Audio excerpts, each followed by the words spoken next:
नमस्कार फ्रेंड्स, आप सभी को सोमवती अमावस्या की हार्दिक शुभकामनाएं। जय माता दी, हरिओम। आपका बहुत बहुत स्वागत है। भगवान भोलेनाथ और माता पार्वती की कृपा सदैव हम सभी पर बनी रहे। आज हम सोमवती अमावस्या की कथा सुनेंगे। जो सोमवार को अमावस्या आती है उसे सोमवती अमावस्या कहा गया है।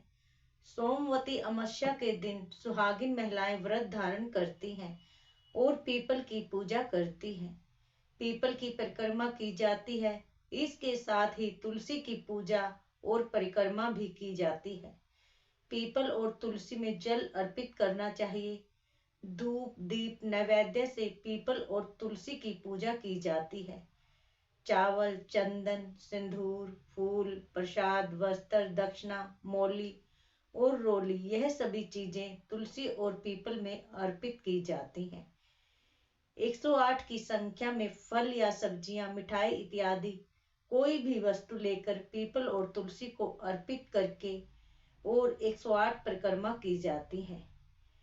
13 चीजें सोमवती अमावस्या के दिन ब्राह्मणों को दान भी दी जाती हैं और इस प्रकार विधि विधान से सोमवती अमावस्या के दिन पीपल की पूजा करने के बाद सोमवती अमावस्या की कहानी सुनी जाती है।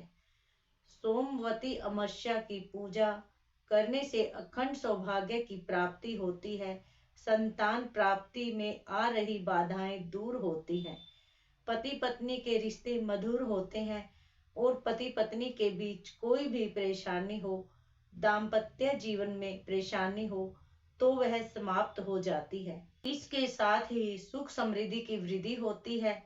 और आज के दिन अगर आप सोमवती अमावस्या की कथा मात्र भी सुनते हैं तो इतने से भी अखंड सौभाग्य की प्राप्ति होती है और हर प्रकार की मनोकामना पूर्ण होती है। तो सबसे पहले भगवान भोलेनाथ और माता पार्वती का ध्यान करके इस पावन कथा का श्रवण करते हैं।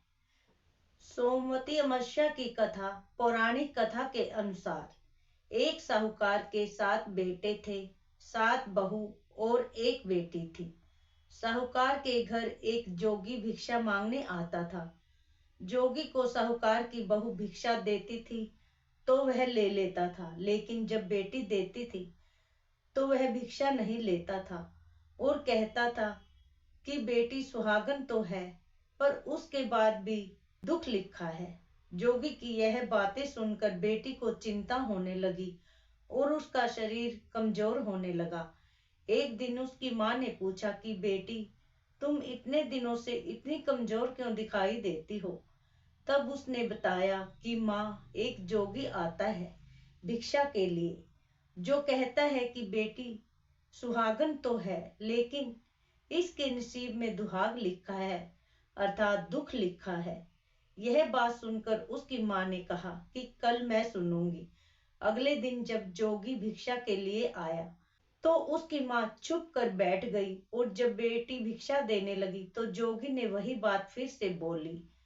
इतनी बात सुनकर उसकी माँ बाहर आई और बोली, एक तो हम तुम्हें भिक्षा देते हैं और तुम ऊपर से हमें ऐसा बोलते हो। जोगी ने बोला कि मैंने कुछ नहीं कहा, जो कुछ कहता हूँ सच ही कहता हूँ।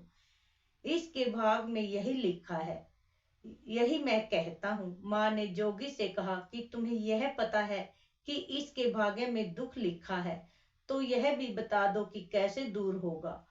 तब जोगी बोला कि 7 समुंदर पार एक सोना धोबन रहती है जो सोमवती अमावस्या का व्रत करती है। अगर वह आकर अपना फल दे दे तो इसका निवारण हो सकता है, नहीं तो विवाह होते ही इसके पति को सर्प डस लेगा। यह बातें सुनकर माँ बहुत रोने लगी और सोना धोबन की तलाश में जाने लगी। चलते चलते रास्ते में तेज धूप पड़ने लगी तो साहूकारनी एक पीपल के पेड़ के नीचे बैठ गई।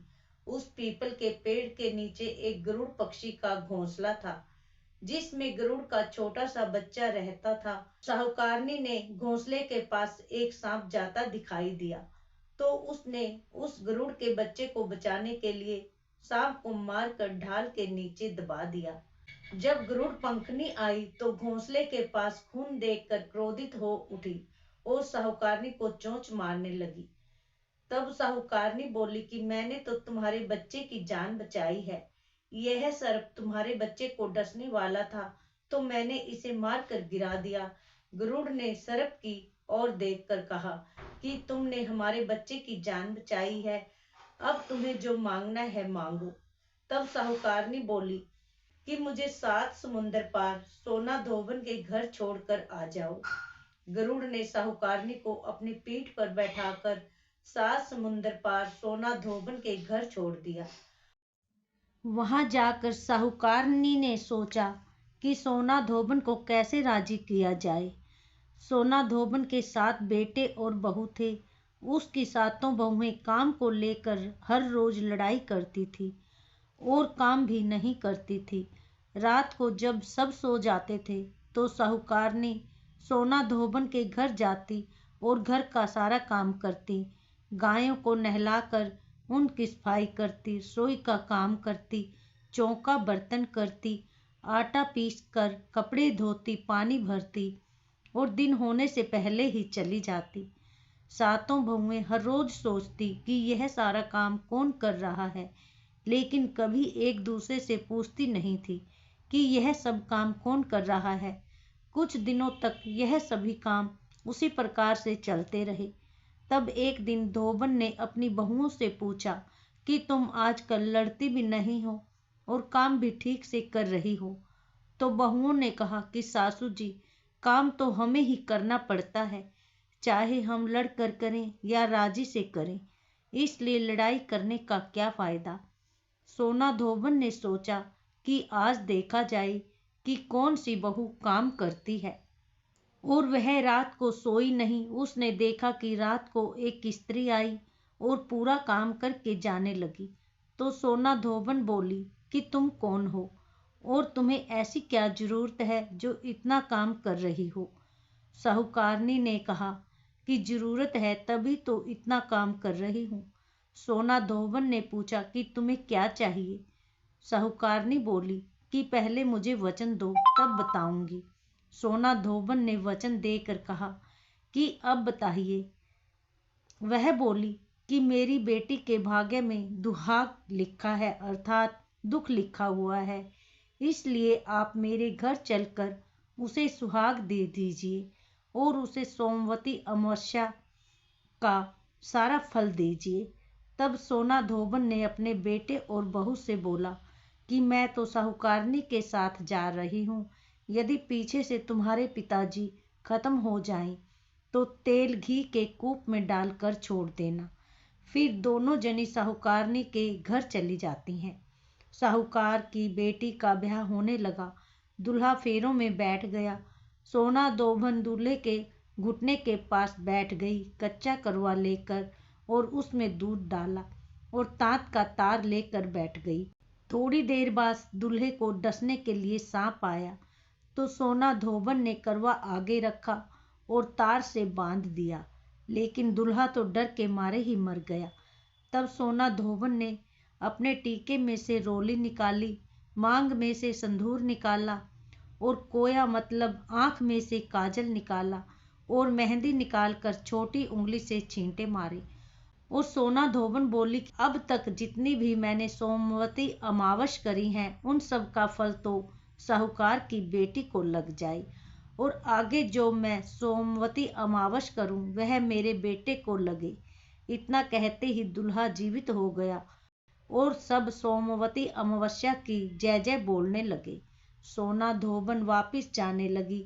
तब साहूकारनी बोली कि तुमने मेरे ज्वाई को नया जीवन दिया है, इसलिए तुम्हें जो अच्छा हो मांगो।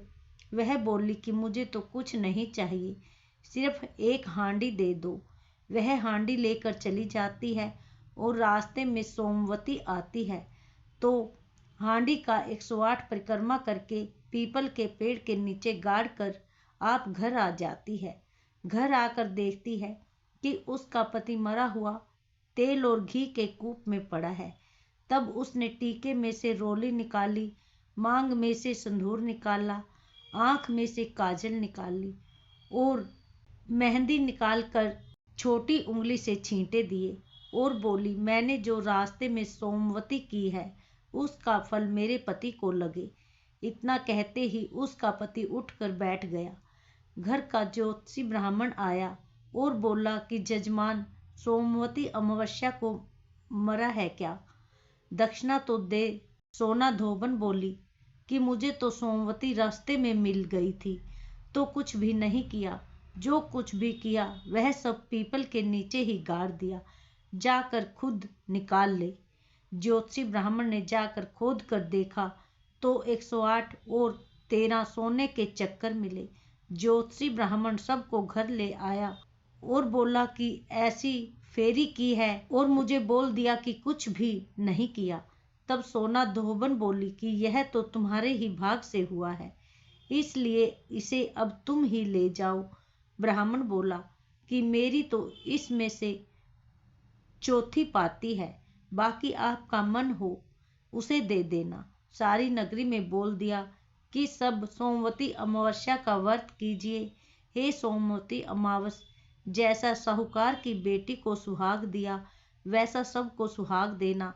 सोमवती अमावस की कहानी कहने वाले को, सोमवती अमावस की कहानी सुनने वाले को और हुंकारा भरने वाले को और अपने पूरे परिवार को देना। प्रेम से बोलियो सोमवती अमावस की जय। अगर आप किसी मनोकामना के निमित्त पूजा कर रहे हैं तो निश्चित ही आपकी मनोकामना पूर्ण होगी। अब बात करते हैं एक समय के बारे में जिस समय में आप कोई भी शुभ कार्य नहीं कर सकते, मतलब शुरू नहीं करना चाहिए। इस समय में कोई भी शुभ कार्य, और वह समय है राहु काल। 23 दिसंबर को राहु काल का समय है सुबह 8:31 से सुबह 9:50 तक। तो जैसे पीपल की पूजा करना है तो परिक्रमा करना है तो आप लोग ध्यान रखिएगा, राहु काल से पहले ही शुरू कर लीजिए और फिर आप राहु काल में कर सकते हैं, कोई दिक्कत नहीं। लेकिन राहु काल में पूजा प्रारंभ नहीं करनी चाहिए। आपको वीडियो कैसी लगी कमेंट बॉक्स में जरूर बताएं। वीडियो अच्छी लगी तो लाइक कीजिए, शेयर कीजिए और चैनल पर पहली बार आए हैं तो सब्सक्राइब कीजिए। जय श्री राधे, हरि ओम।